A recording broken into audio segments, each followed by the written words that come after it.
இன்னைக்கான பதிவுக்கு நம்ம போறதுக்கு முன்னாடி நம்ம தோட்டத்துக்கு பாத்தீங்கன்னா ஒரு கெஸ்ட் வந்திருக்காங்க. யாருங்கிறது இப்ப நீங்க வீடியோ லைவா பாத்துட்டு இருப்பீங்க. ஒரு புறா வந்து கூடு வச்சிருந்தது நம்ம போர்வெல் பைப் மேல. அந்த பைப் வந்து நம்ம போர்வெலுக்கு போறதுக்கு வாங்கின பைப்பு. ஆக்சுவலா வந்து அதை நம்ம மாட்டாம 2 ல இருந்து 3 வாரம் வெயிட் பண்ணி அந்த குஞ்சு பொறிச்சிட்டு போனதுக்கு அப்புறம் தான் மாட்டினோம். ஏன்னா எடுத்தா நம்ம கூடு கலந்து போயிடும் அப்படின்னு சொல்லி நமக்குமே ஒரு இது இருந்துச்சு. எப்பவுமே நம்மள தோட்டத்துல ஏதோ ஒரு இடத்துல மாறி மாறி இந்த புறா வந்து கூடு வச்சுட்டு தான் இருக்கும்.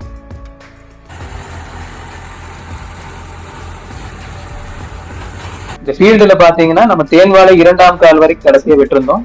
அதோட அறுவடை எல்லாமே கம்ப்ளீட்டா முடிஞ்சிருச்சு. ஸோ இப்போ வந்து அந்த ஃபீல்டை வந்து நம்ம அடுத்த கிராஃப்ட் போடுறதுக்கு நம்ம ரெடி பண்றதுக்கு ரொட்டாவேட்டர் வச்சு கம்ப்ளீட்டா ஓட்டிட்டு இருக்கிறோம்.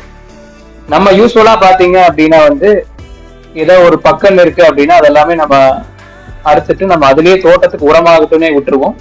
இந்த தடவை அதே மாதிரியே கம்ப்ளீட்டா ரொட்டாவேட்டர் வச்சு ஓட்டும் போது கம்ப்ளீட்டா வந்து ஃபீல்டுக்கு வந்து ஒரு உரமா தான் ஆக போகுது இந்த அத்தனை வாழையும். இந்த ரொட்டாவேட்டர் பாத்தீங்கன்னா ஒரு மணிக்கு ஓட்டுறதுக்கு யூஸ்வலா வந்து 1800 இருந்து 2000 வரைக்கும் சார்ஜ் பண்ணுவாங்க. நம்மளது பாத்தீங்கன்னா ஒரு 2000 வாங்கிட்டாங்க. ஸோ மொத்தமா வந்து 13 மணி நேரம் ஓடுச்சு.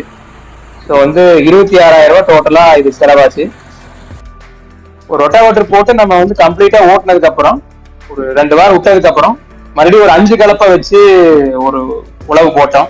இப்போ பாத்தீங்கன்னா இப்போ இதுல ஓடிட்டு இருக்கிறத நீங்க லைவா பார்க்க முடியும். போட்டு நம்ம அப்படியே வந்து ஃபீல்டை ரெடி பண்ணி கம்ப்ளீட்டா வச்சிருக்கோம். ஆஸ் ஆஃப் நவ் வந்து தண்ணி ரொம்ப கம்மியா இருக்கு. எல்லாருக்கும் இந்த பிரச்சனை தான் இருக்கு. ஸோ வந்து தண்ணி வந்து மழை எல்லாம் பேஞ்சதுக்கு அப்புறம் தண்ணி இன்னும் கொஞ்சம் இன்க்ரீஸ் ஆனதுக்கு அப்புறம் வாழை போடலாம்னு சொல்லி நாங்கள் ஃபீல்டை ரெடி பண்ணி மழை எதிர்பார்த்துட்டு வெயிட் பண்ணிட்டு இருக்கிறோம். நீ அடுத்த பதிவுல நம்ம வந்து வாழை போட்டு பண்ற பதிவை அடுத்த கட்டமா நம்ம பார்க்கலாம். மீண்டும் இன்னொரு பதிவில் அடுத்த வாரம் சந்திப்போம். அனைவருக்கும் நன்றி.